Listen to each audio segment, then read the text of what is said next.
요한복음 19장 16절부터 30절까지 보겠습니다. 16절부터 30절까지요. 네, 같이 저와 여러분이 함께 읽도록 하겠습니다. 이 예수를 십자가에 못 박도록 그들에게 넘겨주니라. 그들이 예수를 맡음에 예수께서 자기의 십자가를 지시고 헤볼이라 한 곳에 나가시니 그들이 거기서 예수를 십자가에 못 박을 때 다른 두 사람도 그와 함께 좌우편에 못 박으니 예수는 가운데 있더라. 빌라도가 패를 써서 십자가 위에 붙이니 나사렛 예수 유대인의 왕이라 기록되었더라. 예수께서 못 박히신 곳이 성에서 가까운 거로 많은 유대인이 이때 이 패를 읽는데 히브리와 로마와 헬라말로 기억되었더라. 유대인의 대제사장들이 빌라도에게 이르되 유대인의 왕이라 쓰지 말고 자칫 유대인의 왕이라 쓰라니. 빌라도가 대답하되 내가 쓸 것을 썼다 하니라. 군인들이 예수를 십자가에 못 박고 그의 옷을 취하여 네 기생에 나눠 각각 한 기씩 얻고 속옷도 취하니 이 속옷을 보지 아니하고 위에서부터 종으로 짠 것이니이다. 군인들이 서로 말하되 이것을 찢지 말고 누가 얻나 제비 뽑자 하니 이는 성경에 그들이 내 옷을 나는 곳 내 옷을 제비 뽑나이라는 것을 응하게 하려 함이러라. 군인들은 이런 일을 하고 예수의 십자가에 대는 그 어머니와 이모와 글로바의 아내 마리아와 막달라 마리아가 섰는지라. 예수께서 자기 어머니와 사랑하시는 제자가 곁에 서 있는 것을 보시고 자기 어머니께 말씀하시되 여자여 보소서 아들이니라 하시고 또 그 제자에게 이르시되 보라 내 어머니라 하시되 그때부터 그 제자가 자기 집에 모시니라. 그 후에 예수께서 모든 일이 이루어진 줄 아시고 성경을 응하게 하려 하사 이르시되 내가 목마르다 하시니 거기 신포도주가 가득히 담긴 그릇이 있는지라. 사람들이 신포도주를 적신 해면을 우슬초에 메어 예수에게 대니 같이 읽겠습니다. 예수께서 신포도주를 받으신 후에 이르시되 다 이루었다 하시고 머리를 숙이니 영혼이 떠나가시니라. 아멘. 구원의 십자가라는 제목으로 말씀을 증거하도록 하겠습니다. 이번 주가 고난 주간이죠. 하나님의 아들이신 예수 그리스도께서 지금으로부터 2000년 전에 이 땅에 오셔서 33년을 사시다가 바로 이맘때 금요일 새벽에 체포되시고 종교 지도자들에게 재판받으시고 그 금요일 아침 9시에 십자가에 못 박히셨습니다. 그리고 약 6시간 정도 있다가 그 오후 3시에 그 십자가에서 숨을 거두셨습니다. 예수님이 죽으신 금요일을 이 성금요일이라고 부릅니다. 그리고 그 한 주를 고난주간으로 이 한 주를 고난주간으로 기념하고 있습니다. 고난주간에는 성도들이 보통 이 금식을 한다든가 하면서 주님의 고난을 묵상하면서 보내고 있습니다. 하나님의 아들이 왜 이렇게 비참하게 십자가에서 죽으셔야 하는가 말씀을 통해서 살펴보도록 하겠습니다. 첫째로 예수님께서 십자가에 죽으신 이유는 인간의 죄가 얼마나 참혹한지를 보여주는 것입니다. 17절을 우리 같이 읽어보겠습니다. 17절 그들이 예수를 맡음에 예수께서 자기의 십자가를 지시고 헤골이라 한 곳에 나가시니 여기서 예수님께서 재판받으시고 이제 사형 선고를 받으시죠. 십자가형을 언도를 받으시고 십자가형을 받은 사람은 이제 채찍에 맞고 그 다음에 어떻게 합니까? 자기의 십자가가 있어요. 그 사람을 십자가에 매달려면 그 매다는 십자가를 그 재판정부터 그 사형장까지 그 지고 가는 거예요. 그 사형수가. 그래서 그 사형장이 어디냐면 해골이라는 곳입니다. 이 해골은 왜 해골이냐면 이제 해골 모양으로 생겼다고 그래서 언덕이 해골 모양으로 생겼다고 해서 해골이에요. 여러분 잘 아시는 단어 있죠? 골고다. 이 골고다가 바로 해골이라는 뜻입니다. 그 히브리어로 해골이라는 뜻입니다. 그리고 갈보리도 들어보셨어요? 갈보리 산위에 십자가에 섰어요. 갈보리도 해골이라는 뜻인데 이건 라틴어예요. 오늘 이게 국어를 여러분이 배우시는 것입니다. 히브리어로 볼보다 라틴어는 로마어죠. 갈보리라고 합니다. 그래서 이 로마 빌라도 강정, 빌라도에게 재판 받으신 곳에서 해골까지를 길을 뭐라 그래요? 이 비아 돌로로사 들어보신 적 있는지 모르겠습니다. 비아 돌로로사, 비아 플러스 돌로로사인데 슬픔의 길, 고난의 길이라는 뜻입니다. 이게 한 800m 된다 그래요. 그러니까 이 언덕길이죠. 오르막길. 그 800m의 오르막길을 그 예수님이 어떻게 가셨어요? 십자가를 지고 자기가 이제 못 박힌 십자가를 지고 그 800m 길을 올라가는 거예요. 근데 이 십자가가 20kg 정도 된다 그래요. 여러분들 20kg 무게 들어보셨습니까? 쌀 한 푸대 무게가 20kg인 거예요. 여러분들 별로 들을 기회가 없으시지만 저는 이제 가끔 그걸 갖다가 이제 메고 가는데 뵌 적이 있는데 그게 되게 무거워요. 그 정도 무게를 갖다가 이제 800m라고 하면 적은 거리가 아니죠. 더구나 예수님께서는 아주 매를 흠씬 맞아가지고 막 흐물흐물 된 거예요. 그래가지고 그걸 지고 그 800m를 올라간다고 해보세요. 평지도 아니고 그냥 맨몸으로 걷기도 800m 쉬운 게 아니잖아요. 그래서 그 길을 800m를 가지고 가는 거예요. 그러니까 굉장히 중간중간에 많이 넘어지셨잖아요. 못 견디고 넘어지고. 그래서 넘어지셨는데 넘어지시니까 어떻게 해요? 이제 로마 군병이 보니까 이제 더 이상 이렇게 진행하기가 어렵다 싶으니까 어떻게 해요? 옆에서 구경하고 있던 그 구레네라는 나라에서 온 시몬이라는 사람이 있었어요. 그 사람, 야 너 일로 와. 그래가지고 이거 이제 대신 그 사람에게 짊어지고 가도록 하는 것이죠. 이제 여기서 억지 십자가라는 것이 나오는데 이제 이 사람 그 시몬이라는 사람 입장에서 보면 이제 재수 없는 거죠. 그런 게 얼마나 기분 나쁘겠어요. 그 사형수가 매던 그 십자가를 대신 맨다고 하니까 굉장히 기분 나빴을 거예요. 근데 나중에 어떻게 되냐면 이 사람이 크리스찬이 됐다 그래요. 크리스찬이 되고 그 아들이 2명 있었는데 그 아들은 굉장히 교회의 지도자로서 그 큰일을 했다고 하는 일화가 있습니다. 여러분들에게 그 거리를 좀 보여드리려고 하는데 이게 바로 비아 돌로로사입니다. 그 예루살렘의 안에 있는 비아 돌로로사죠. 여기 비아 돌로로사입니다. 옛날엔 이러지 않았겠죠. 이게 이 비아 돌로로사인데 이게 예수님이 가신 길이에요. 근데 다 이게 포장이 돼 있었고 포장이 이렇게 다 돼 있죠. 그다음에 여기 옆에 집이나 또 기념품점이 많아요. 이제 사람들이 많이 찾으니까 이 예수님이 가신 고난의 길을 자기들이 이제 체험하기 위해서 사람들이 많이 오잖아요. 그러니까 이제 여기 기념품점이 굉장히 많습니다. 이게 지금 수리하는 거예요. 그 예수님처럼 십자가 지고 이런 작은 십자가가 아니죠. 이거는 극히 한 2kg 정도밖에 안 되는 십자가일 텐데 이거보다도 10배나 큰 그런 무지막지한 사람 몸보다 큰 십자가를 지고 예수님께서 800m 거리를 걸어가신 것입니다.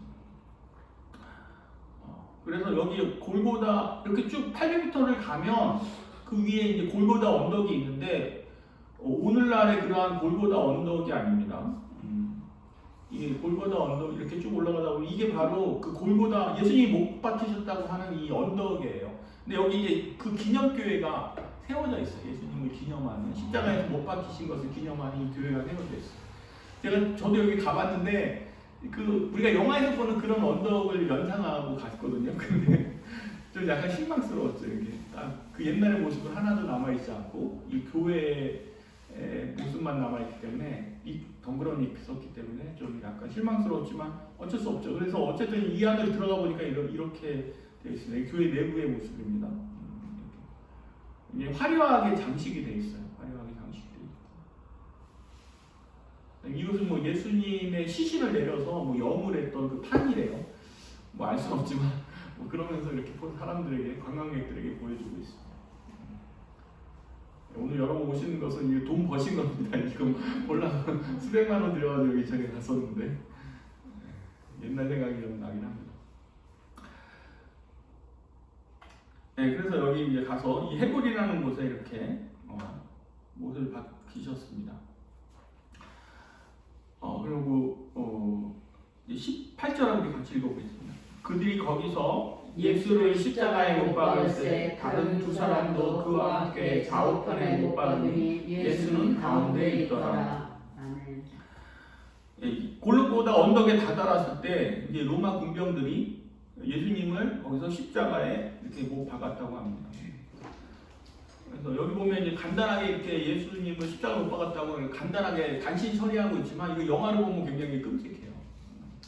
패션 오브 더 크라이스트라는 영화도 있고 뭐 다양한 영화들이 있는데 한번 유튜브에서 한번 그 모습을 한번 보십시오. 여러분들 굉장히 끔찍하게 다가오거든요.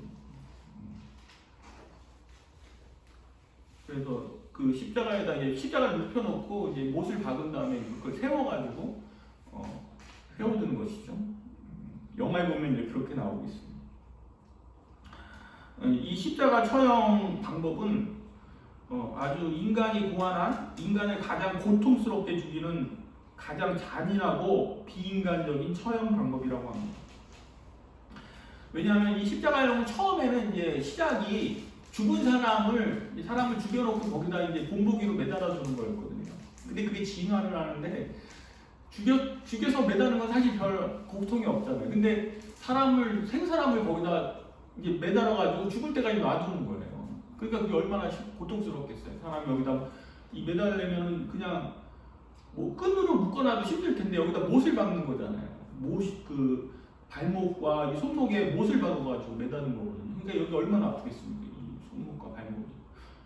그래서 그런 죽을 때까지 거기다 놔두는 거예요. 그래서 보통 이제 어떤 건강한 사람들은 막 2, 3일씩 있는다 그래요. 거기서 매달려가지고 2, 3일씩. 그러니까 2, 3일 동안 고통을 당하는 거지. 무지막지한 고통. 그러니까 사람이 굉장히 그런 처형 굉장히 잔인하잖아요. 어떻게 인간이 저렇게 잔인할 수가 있나? 여러분 길로틴 아시죠? 길로틴. 프랑스에서 프랑스 대혁명 때 시행하던 방법. 칼로 막 목을 탁 내리치는 거 있잖아요. 굉장히 자비로운 방법이에요. 한순간에 끝나버리는 거잖아요. 그러니까 그 죄수들을 불쌍히 여겨서 그런 처형 방법을 생각해낸 거라고요.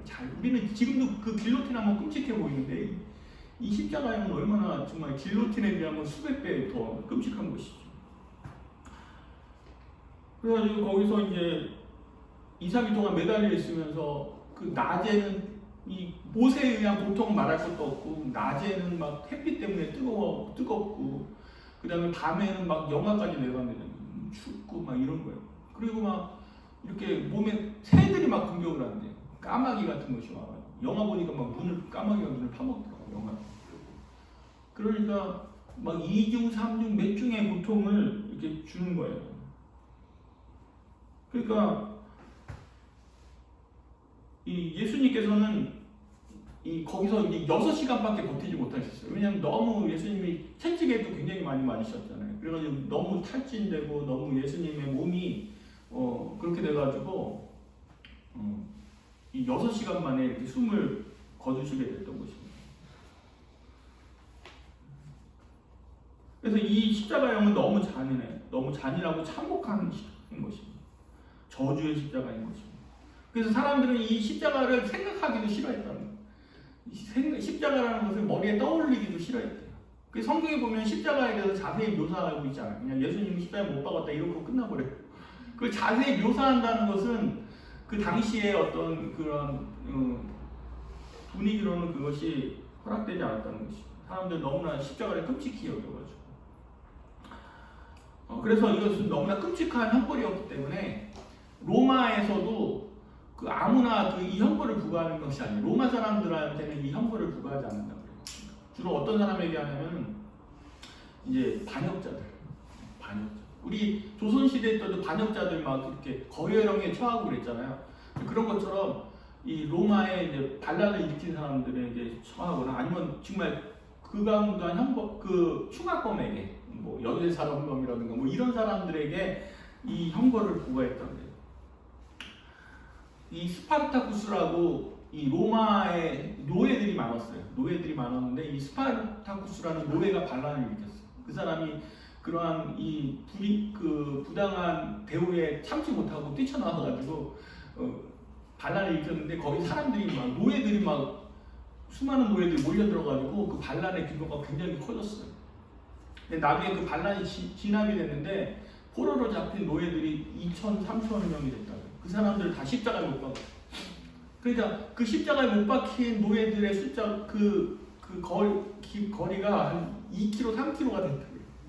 양 옆으로 막 2, 3km에 걸쳐서 십자가를 촘촘하게 이렇게 해서 2, 3천 명을 십자가에 다 매달았다고 합니다. 이 로마 제국이 굉장히 오랜 기간 통치했잖아요. 유럽을 오랜 기간 통치하고 그 많은 영토를 통치했던 이유도 이런 잔인한 처형이 뒷받침되지 않았나. 감히 어디 로마에 반역할 꿈을 누가 꾸겠어요? 이 십자가에 매달아. 그러니까 예수님이 이런 인간이 가장 그런 잔인한 처형 방법으로 처형되신 거예요. 예수님께서 또 십자가에 달리실 때 몇 절에 나오죠?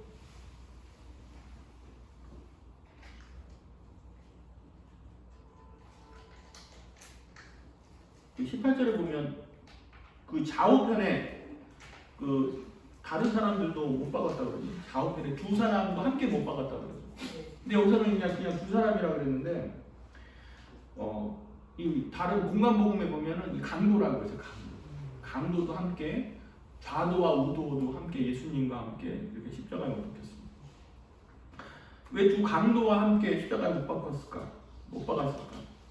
이건 대중들에게 예수님도 이 강도와 같은 사람으로 죄인으로 비춰지도록 하기 위한 이 교활한 방법인 것입니다. 그러니까 인간이 정말 이렇게 잔인할 뿐만 아니라 거짓되고 교활하다는 것을 보여주고 있습니다. 또 우리 23절로 24절 한번 보겠습니다. 23절, 24절.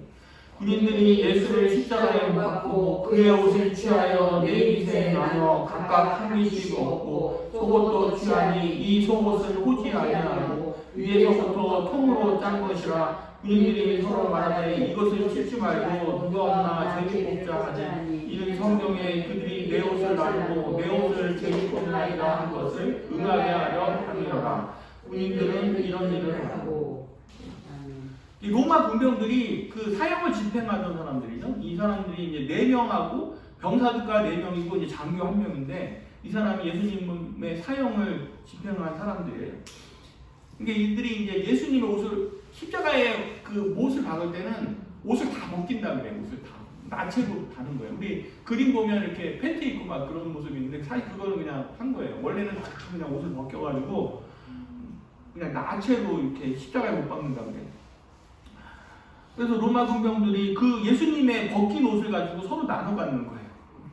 옷을 나눠 갖는다는 것이 좀 이해 안 가실지 모르겠지만 요즘에는 뭐 그런 옷 안 입잖아요. 근데 옛날에는 옷감이 귀해가지고 막 기어 있는데 그런 그 옷감들이 기어 있는데 그런 좋은 재료가 되는 것이죠. 요즘은 좀 빵꾸나면 버리잖아요. 물론 빵꾸는 안 나도 버리지만 그 옛날에는 다 기어 입었다는 거죠. 그러니까 그걸 기어 입으려고 그런 식으로 이제 옷감을 나눠 갖는 것이죠. 그래서 이 속옷은 근데 겉옷은 이렇게 나눠 가졌는데 속옷은 나눌 수가 없었다 그래요. 그래서 제비 뽑아가지고 한 사람이 나눠 몰아가는 뭐 이런. 그래서 누가 가질 것이냐 4명이서 이제 제비를 뽑는 것입니다. 그래서 이 사람은 십자가에서 이 고통스럽게 죽어가는데 이 군병들은 굉장히 무감각하고 무덤덤하게 이 자기 속을 챙기는 이 탐욕적이고 이기적인 모습을 이렇게 보여주고 있는 것입니다. 그러니까 예수님께서는 바로 이러한 인간의 잔인함과 이기심과 이런 탐욕, 이러한 죄들 때문에 죽으셨다는 것입니다. 정말 인간의 오만 가지 죄악들이 이 십자가에 다 녹아 있어요. 십자가에 다 드러나 있습니다. 그래서 예수님의 십자가는 인간의 그런 추악한 죄악상을 이 클로즈업해서 보여주고 있는 것입니다. 우리가 십자가로 나아갈 때 우리의 추악한 죄악을 보게 되는 것입니다. 십자가 없이는 우리의 죄가 얼마나 깊고 큰지를 깨닫지 못하는 것입니다. 우리의 손을 육안으로 보면 얼마나 깨끗합니다. 멀쩡해 보이잖아요. 근데 사실 이것을 현미경으로 들여다보면 굉장히 지저분하죠. 지저분하지 않습니까? 우리 손이. 우리 몸에서 제일 더러운 부분이 아마 손일 거예요. 깨끗해 보이지만 현미경으로 보면 얼마나 지저분합니까? 마찬가지로 정말 십자가는 우리의 죄를 보여주는 이 현미경 역할을 하는 것입니다. 빌라도나 유대인들 그리고 로마 군병의 죄로 인해서 예수님이 극한 고통을 받으신 것입니다. 하지만 우리는 그들을 비난할 수 없습니다. 왜냐하면 우리 역시 그들의 입장이었다면, 우리 역지사지라는 말을 쓰잖아요. 우리가 만약에 그들의 입장이었으면 어떻게 됐을까요? 우리도 그들처럼 행동했을 거라는 것입니다. 우리가 빌라도의 입장이었다면 빌라도처럼 권력을 잃어버릴지도 모른다는 두려움으로 인해서 유대인들과 타협해서 예수님께 사형 선고를 내렸을 것입니다. 우리가 종교 지도자들의 입장이었다면 우리 역시 예수님을 시기하여 예수님을 죽이려고 이 혈안이 되어 있었을 것입니다. 우리가 만약에 로마 군병이었다면 우리 역시 로마 군병들처럼 예수님을 때리고 희롱하면서 희귀양락했을 것입니다. 인간은 상황이 안 돼서 그렇지. 누구나 그런 상황에 직면하면 그런 잔혹한 범죄를 저지른다는 것입니다. 지금도 그와 유사한 범죄가 계속 일어나고 있지 않습니까? 지금 이 우크라이나에서도 민간인 학살이 막 일어나고 있어요. 근데 그들이 전쟁을 일으키기 전에 그들은 정말 훌륭한 로마의 훌륭한 군인이었을 거예요. 그렇죠? 자상한 아버지였고 자상한 오빠였을 것입니다. 그런데 전쟁이 일어나고 전쟁터에 가니까 갑자기 사람이 돌변해 버려요. 그렇게 착하고 순진한 오빠가 가서 학살을 저지르고 있는 거예요. 인간이 죄가 이렇게 무서운 거예요. 그러니까 평범할 때는 안 보여요. 그냥 멀쩡해요. 다. 멀쩡한 아버지, 자상한 아버지, 엄마, 그리고 오빠인 거예요. 빌라도도 그럼 자기 집에 가면은 훌륭한 아버지, 가장이었을 거 아니에요. 남편이고. 근데 이 재판정에 있으니까 이 사람이 이상해지는 거죠. 종교 지도자들도 마찬가지 아니에요. 집에 가면은 다 훌륭한 아버지였겠죠. 그러나 예수님을 자기의 기득권을 지키기 위해서 예수님을 죽이려고 그렇게 애를 쓰는 것입니다. 로마 군병도 마찬가지. 여러분들이 우리가 빌라도와 로마 군병과 그러한 유대인들을 보면서 우리의 자신의 죄와 허물을 발견할 수 있기를 바랍니다. 아멘. 둘째로 예수님께서 십자가를 지시고 죽으신 것은 우리를 구원하시기 위한 것입니다. 우리를 구원하시기 위해서 기꺼이 십자가에서 자신의 몸을 주셨다는 것입니다. 예수님께서는 빌라도와 유대인들과 로마 군병들의 죄 때문에 죽으신 것이기도 하지만 우리가 가진 죄값을 치르고 우리를 죄로부터 구원하시기 위해서 자신의 몸을 빌라도와 유대인들과 로마 군병들에게 내어주신 것입니다. 예수님께서는 얼마든지 십자가의 고난을 피하실 수가 있었습니다. 마태복음 26장 53절로 54절을 같이 읽어보겠습니다.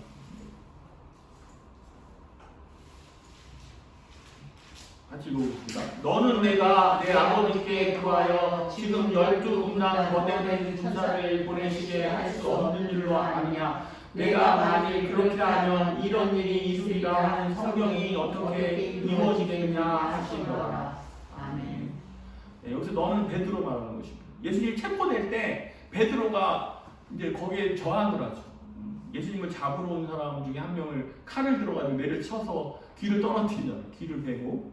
그러니까 예수님께서 이 칼을 접으라고 하면서 이제 예수님께서 이 말씀하시죠. 너 지금 내가 지금 힘이 없어서 이렇게 무기력하게 당하는 줄 아느냐? 그게 아니다. 나는 지금이라도 하나님 앞에 구하면 12군단도 되는 12군단 엄청난 군대를 천사를 보내달라고 할 수가 있다는 거예요.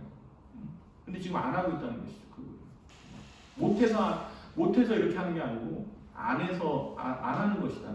왜 안 하시냐면 이런 일이죠. 성경을 이루기 위해서, 하나님의 뜻을 이루기 위해서 내가 지금 참고 있는 거다. 이렇게 예수님께서 말씀하시면서 정말 자발적으로 체포가 되신 것입니다. 그래서 재판도 받으시고 십자가형을 받게 되시는 것입니다. 네, 우리 30절 보겠습니다. 예수께서 신 포도주를 받으신 후에 이르시되 다 이루었다 하시고 머리를 숙이니 영원히 떠나가시니라. 아멘. 이 말씀은 예수님께서 십자가 위에서 죽으시기 전에 하신 말씀입니다. 십자가에 6시간 동안 달리셨던 예수님께서 마지막으로 다 이루었다 하시면서 숨을 거두신 것입니다. 여기서 다 이루었다는 것은 첫째로 하나님의 말씀을 다 성취했다는 것입니다. 예수님께서 채찍에 맞으시고 십자가에 못 박히심으로 이사야 선지자를 통해 하신 말씀이 성취된 것입니다. 저번에 지난주에 읽었죠? 이사야서 53장 5절. 그가 찔림은 우리의 허물 때문이요 그가 상함은 우리의 죄악 때문이라. 그가 징계를 받음으로 우리는 평화를 누리고 그가 채찍에 맞음으로 우리는 나음을 받았다. 그러니까 이 약속의 말씀을 성취하기 위해서 그렇게 십자가를 지신 것이고 채찍에 맞으신 것이고 우리에게 평화를 주시고 우리가 회복되기 위해서, 낫게 하기 위해서, 죄로부터 낫게 하기 위해서 우리 그러한 고난을 받으셨다는 것입니다. 근데 이 방법밖에 없었다는 거예요. 예수님. 다른 방법이 있었다면 그 방법으로 우리를 구원하셨겠죠. 근데 예수님이 채찍에 맞고 십자가 못 박히는 방법밖에 없었다는 거예요. 그것이 유일한 방법이었기 때문에 우리를 구원하시기 위해서 그렇게 십자가에 묵묵히 달리셨다는 것입니다. 근데 그것이 무려 이 이사야 선지자는 예수님 오시기 전에 700년 전의 선지자거든요. 700년 전에 그것을 예언했어요. 선지자가. 예수님께서 오셔서 십자가에 못 박히시고 채찍에 맞으실 것을 무려 700년 전에 얘기하신 말씀하시고. 이를테면 지금 고려시대 대한민국이 이렇게 세계 10대 강국이 될 것을 예언한 거랑 똑같은 거예요. 고려시대.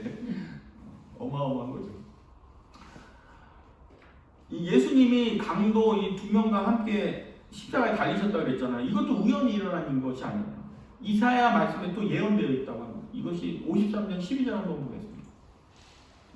그러므로 내가 그에게 종기관 자와 함께 몫을 갖게 하며 강한 자와 함께 탈취한 것을 나누게 하리니 이는 그가 자기 영혼을 버려 사망에 이르게 하며 범죄자 중 하나로 헤아림을 받았음이니라. 그가 많은 사람의 죄를 담당하며 범죄자를 위하여 기도하였느니라. 아멘. 범죄자를 위하여 기도하였느니라든가 범죄자 중 하나로 헤아림을 받았음이니라. 이게 다 그 말씀이죠.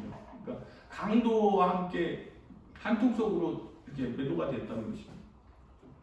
이것도 이사야 선지자에 예언되어 있고요. 그리고 예수님을 이제 요셉이 자기 무덤에 매장을 하잖아요. 예수님 죽으신 후에 부자의 묘실과 함께 되었다. 그래서 그것도 또 예언된 말씀이고 굉장히 많습니다. 이런 것들.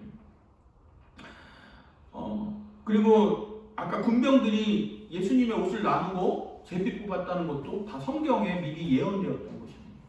그래서 십자가에서 그 예언을 예수님께서 성취하고 계시는 것입니다. 시편 22편 18절. 내가 안 썼나? 이건 안 썼나 보네. 시편 22편 18절 말씀 보면 내 겉옷을 나누며 속옷을 제비 뽑나이다. 이렇게 말씀하고 있습니다. 이것도 이 시편의 말씀에 예언된 것입니다. 군병들이 예수님의 그 옷을 제비 뽑는 것도 다 예언되어 있는 것입니다. 그러니까 예수님께서는 하나님의 말씀을 성취하기 위해서 바로 십자가에 기꺼이 죽으셨던 것입니다. 그러니까 예수님께서 만약 십자가를 거부하셨다면 이게 다 무의가 되는 거죠. 이게 뭐 제비 뽑는 그가 찔면 우리의 죄악을 인하여 인함이다. 뭐 이런 거 말씀이 다 무의로 돌아가 버리는 거잖아요. 근데 예수님께서 하나님의 그 말씀을 성취하기 위해서 자기를 기꺼이 희생하셨다는 것을 알 수가 있습니다. 우리 역시 우리에게 주어진 고난을 감당하다 보면 그것이 곧 하나님의 뜻을 이루게 된다는 것이죠. 우리가 어떻게 하나님의 뜻을 이루느냐? 우리 하나님 믿는 사람들은 다 그러한 마음들이 있잖아요. 그래서 내가 뭘 대단한 일을 해야 되나? 그렇게 생각하는 경우도 있죠. 그런 점에서 부담될 수도 있는데 하나님의 뜻을 이룬다는 건 어떻게 보면 또 간단할 수도 있어요. 내게 주어진 그 고난을 감당하는 것입니다. 그럴 때 하나님의 뜻이 이루어지는 것입니다. 묵묵히 나에게 주어진 고난들을 감당해 가다 보면 그것이 하나님의 말씀이 성취가 되는 것이고 하나님의 선한 뜻이 이루어지는 것입니다. 고난 없는 사람이 어디 있습니까? 사람마다 다 자기 고난이 있잖아요. 자기가 감당하는 거. 그것이 내가 맡은 일일 수도 있고 내가 상대하는 사람일 수도 있고 그렇죠. 다 어려움을 다 가지고 있지 않습니까? 빈부귀천을 막론하고 다 자기에게 부과된 그런 어려움들이 있어요. 학생들은 공부가 되게 어려울 것이고 직장인들은 그 직장 일이 힘들 것이고 또 부모들은 자식이 힘들 것이고 또 자식들은 또 부모님이 힘들 수도 있고 하여간 그런 고난들이 다 있는 것입니다. 그 고난을 잘 인내하고 참고 하다 보면 우리 하나님의 뜻이 성취되어 가는 것입니다. 우리는 이렇게 고난이 닥치면 그것을 일단 본능적으로 피하려는 성향이 있어요. 그죠? 그래서 기도도 어떻게 합니까? 하나님 이 고난을 저에게서 멀리하여 주십시오. 피하게 해주십시오. 없애주십시오. 이렇게 기도하잖아요. 주로. 예수님도 사실 그렇게 기도하셨어요. 이 잔을 내게서 옮기시옵소서 이렇게 기도하셨는데 사실 그 인간의 본능인 거예요. 그러나 사실 그렇게 해서 하나님이 피해 주실 수도 있지만 그것을 감당하는 것이 하나님의 뜻인 경우가 더 많습니다. 고난을 감당하는 것이. 그 고난을 감당하다 보면은 참고 인내하면서 감당하다 보면 나중에 보면 하나님의 뜻이 이루어져 있는 거예요. 여러분들 우리가 이것을 피하게 해달라고 기도할 수도 있죠. 그런데 그것이 나의 기도의 전부가 돼서는 안 되는 것입니다. 하나님 저에게 지혜를 주시고 인내심을 주셔서 이것을 잘 감당하게 해주시옵소서 이렇게 기도하시기 바랍니다. 그것을 인내하면서 감당하실 수 있기 바랍니다. 그러면 예수님처럼 하나님의 뜻을 이루시는 것입니다. 만약에 나를 힘들게 하는 사람이 있다면 우리는 그냥 그 사람을 피하고 싶죠. 멀리하고 싶고. 그러나 그 사람을 그래도 가까이 하는 것이 하나님의 뜻일 수 있어요. 피하지 말고 계속해서.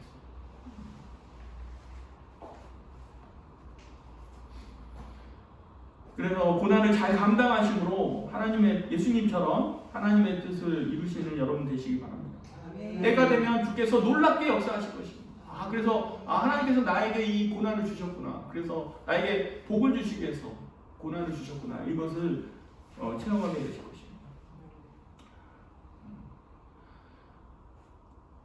또 예수님께서 다 이루셨다고 말씀하셨는데 이 다 이루었다는 뜻은 헬라어로 이 테텔레스타이라고 합니다.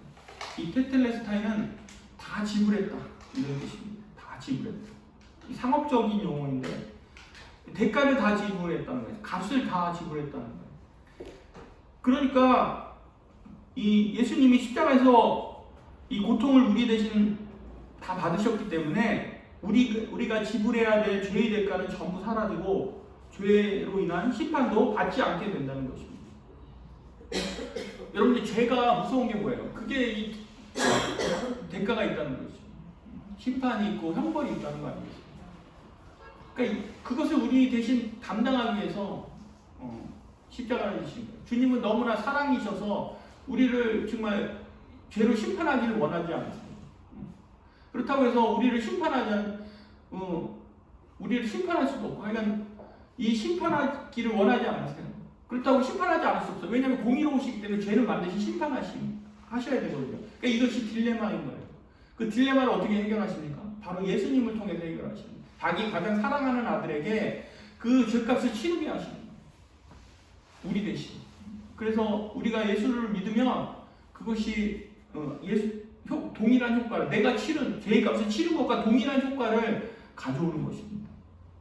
그래서 예수님께서 다 이루었다. 내가 너희들 죄값을 다 십자가에서 치루었다. 이렇게 말씀하시는 것입니다. 우리가 예수님을 믿으면 우리가 죄로 인해서 더 이상 고통당할 필요가 없어요. 죄로 인한 심판을 두려워할 필요가 없는 것입니다.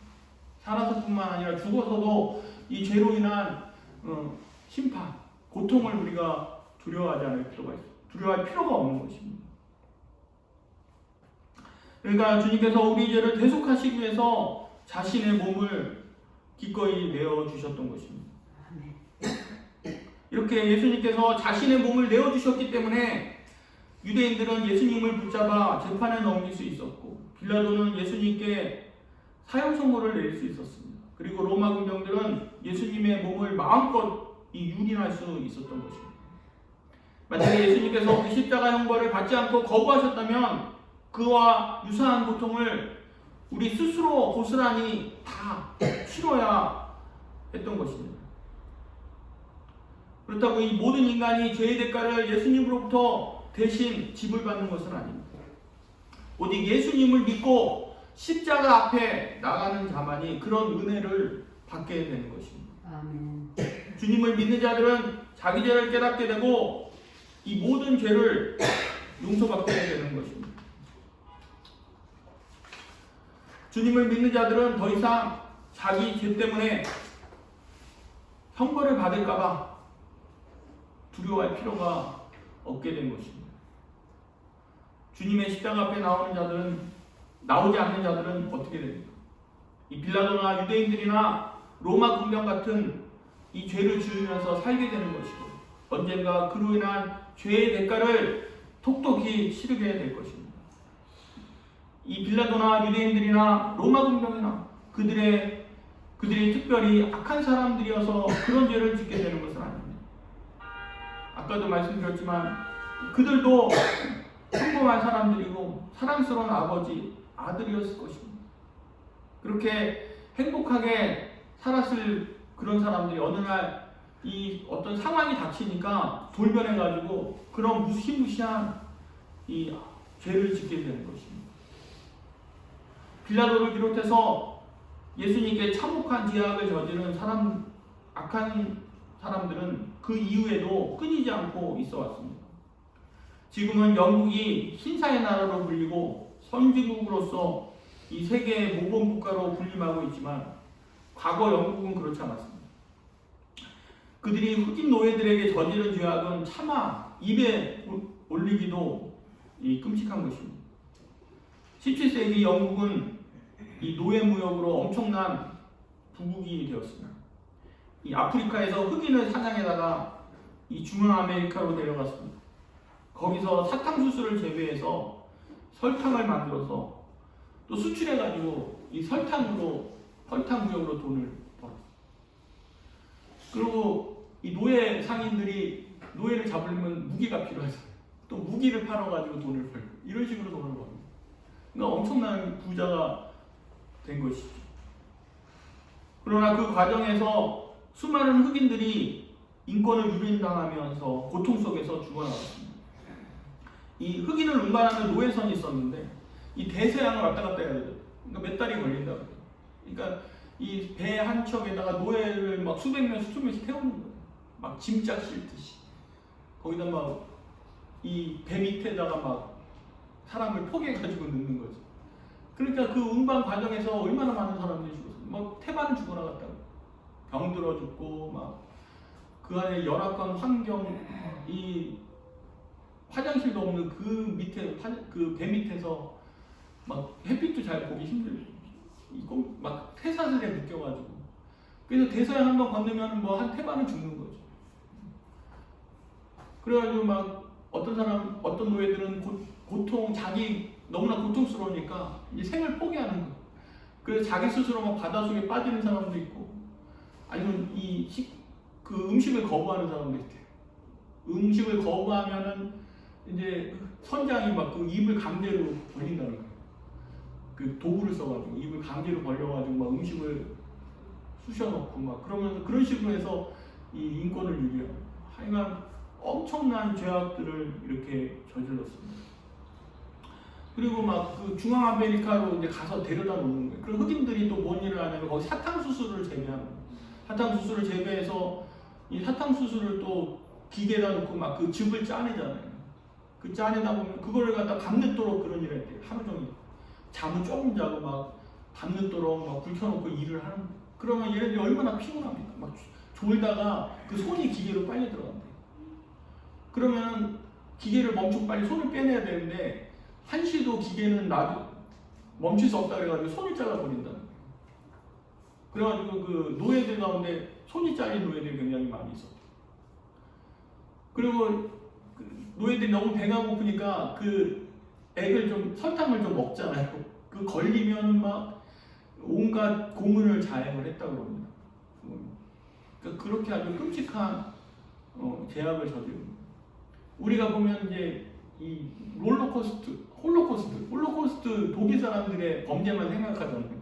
근데 내가 보기엔 그건 유도 아닌 것 같아요. 영국 사람들이 더 무시무시한 그런 죄악들을 이 흑인들한테 이렇게 저지른 거예요. 그 바톤을 이어받은 사람들이 독일 사람들이고 일본 사람들이고. 근데 사실 그들만 그런 게 아니죠. 모든 사람들이, 인간들이 다 그런 죄악에 노출되어 있는 것입니다. 근데 그러던 중에 그 존 뉴튼이라는 사람이 있었습니다. 이 사람은, 이 존 뉴튼은 이 노예선 선장이에요. 노예선 선장으로서 노예를 잡아다가 이 운반하는 일을 하는 거예요. 아메리카에 운반하고 영국으로 운반하는 이런 일을 하다가 어느 날 이 사람이 노예를 운반하다가 예수님을 믿게 돼요. 배에서 그 폭풍이 일어났는데 거기서 이제 예수님을 믿게 되고 변화가 돼요. 그러니까 나중에 변화가 돼가지고 어떻게 되냐면 이제 선장을 그만두고, 노예 선장을 그만두고 그 목사가 됐다고 합니다. 목사가 되고, 그래서 이 목사로서 당시 노예선에서 행해지던 그러한 그 비참한 죄악들, 그런 것들을 이제 그것을 고발하고 이 노예 해방을 앞장을 섭니다. 노예 목사를 하면서 설교할 때 그런 얘기를 하겠죠.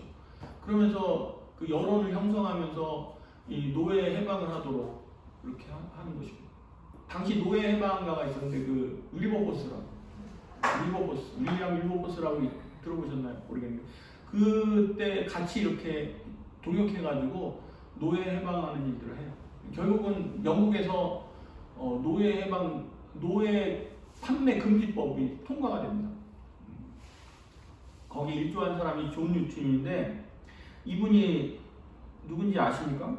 유명한 찬송시를 남겼죠. 그게 뭐예요? 이 어메이징 그레이스. 지금도 연창되는 그 어메이징 그레이스, 나 같은 죄인 살리심, 이것입니다.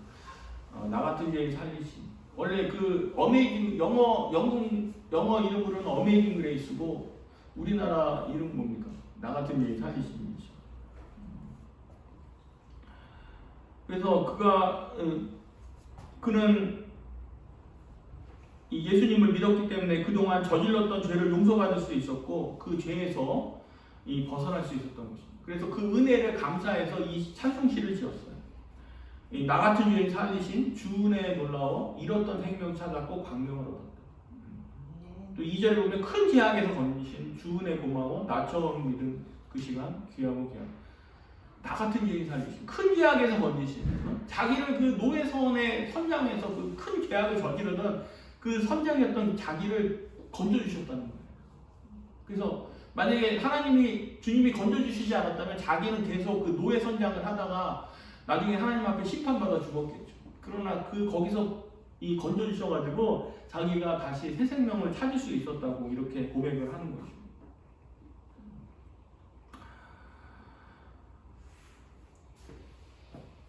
결론을 맺겠습니다. 오직 예수님이 십자가만이 죄를 깨닫게 해주고 우리에게 죄 용서함을 받고 죄에서 벗어날 수 있게 해주는 것입니다.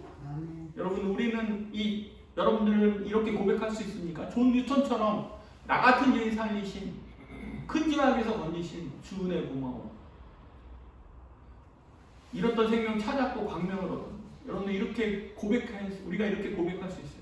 우리가 이렇게 고백할 수 없다면 우리는 예수님에 대해서 잘 모르는 거예요. 우리가 예수님 믿고 있지만 반쪽만 믿고 있는 것입니다.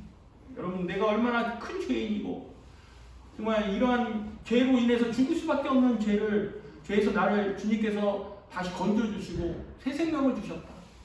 이것을 고백할 수가 있어야 되는 것입니다.